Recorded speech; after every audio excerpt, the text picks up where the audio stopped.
This is On the Money. Your money, your life, your future. Now, Becky Quick. We begin with video games. In spite of what your parents told you, they actually can improve hand-eye coordination and can also be powerful learning and teaching tools. As our Bertha Coombs found, they can even help train future surgeons. Game Changer is this week's cover story. Sam Glassenberg's family was never terribly impressed with his dream job. I started out at LucasArts making Star Wars games, spent many years at Microsoft, and this entire time it sort of made me the disgrace of the family because I'm the first one that never went to medical school. But the medical force proved strong. When his dad asked him to make an anesthesiology training app, it turns out 100,000 doctors downloaded it.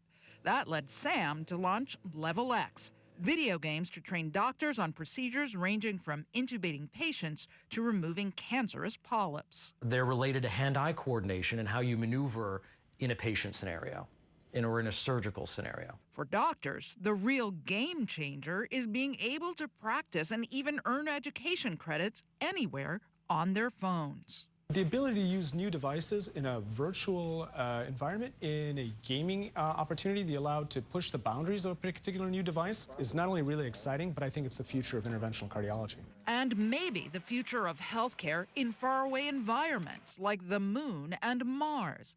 NASA has now tapped the video game startup to help train astronauts to handle medical issues when they're in space. My job is really to invest in groundbreaking technologies and capabilities that in 10 years' time, when we are ready to go to Mars, these things will be so sophisticated. Doctors at the Translational Research Institute for Space Health, a NASA partner organization that's known as TRISH, say that they chose Level X over more established medical video training firms because of its strong virtual reality graphics and its gaming engagement. Rather than making this a really boring type of practice for these non-expert users, for our astronauts, it's going to be fun. Over the next year, they'll develop instructional games that can reproduce the effects of zero gravity, radiation, and different gases that impact the body in space. I never would have thought that a few decades later we'd be using video game technology